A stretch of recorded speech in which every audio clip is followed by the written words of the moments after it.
માણસ એક દુકાન છે. માણસ એક દુકાન છે અને જીભ તેનું તાળું છે. જ્યારે તાળું ખુલે ત્યારે ખબર પડે કે દુકાન સોનાની છે કે ભંગારની. તમારા વ્યક્તિત્વને એવું બનાવો કે જે મેળવે તે ગર્વ અનુભવે અને જે ગુમાવે તે અફસોસ કરે. સાયકલ અને જિંદગી ત્યારે જ સારી ચાલે જ્યારે તેમાં ચેન હોય. સમય બદલાતા વાર નથી લાગતી. કોઈની સાથે એટલું જ ખોટું કરજો સાહેબ જેટલું તમે ખુદ સહન કરી શકો. મન બધા પાસે હોય છે પણ મનોબળ બહુ થોડા પાસે હોય છે.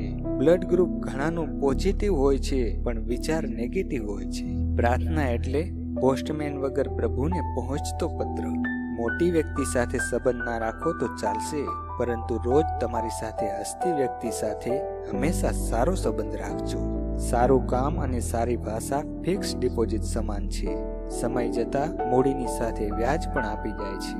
જો તમારા કર્મો સારા હશે તો ભગવાન તમને લાખોની ભીડમાં પણ ઓળખી જશે.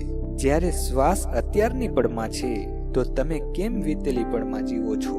માની લેવું, ધારી લેવું અને કહી દેવું એ સંબંધ બગાડવાના સરળ રસ્તાઓ છે, પરંતુ પૂછી લેવું, જાણી લેવું અને સમજી લેવું એ ગેરસમજ દૂર કરવાના સરળ ઉપાયો છે. લોકોની વાતો પર હંમેશા વિચાર કરવો, વિશ્વાસ નહીં.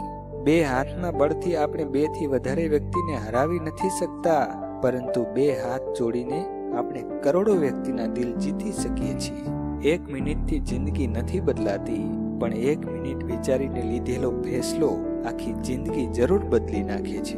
જીવનમાં દેખાવ માટે સારા ન બનો સાહેબ, કારણ કે ભગવાન આપણને અંદરથી ઓળખે છે.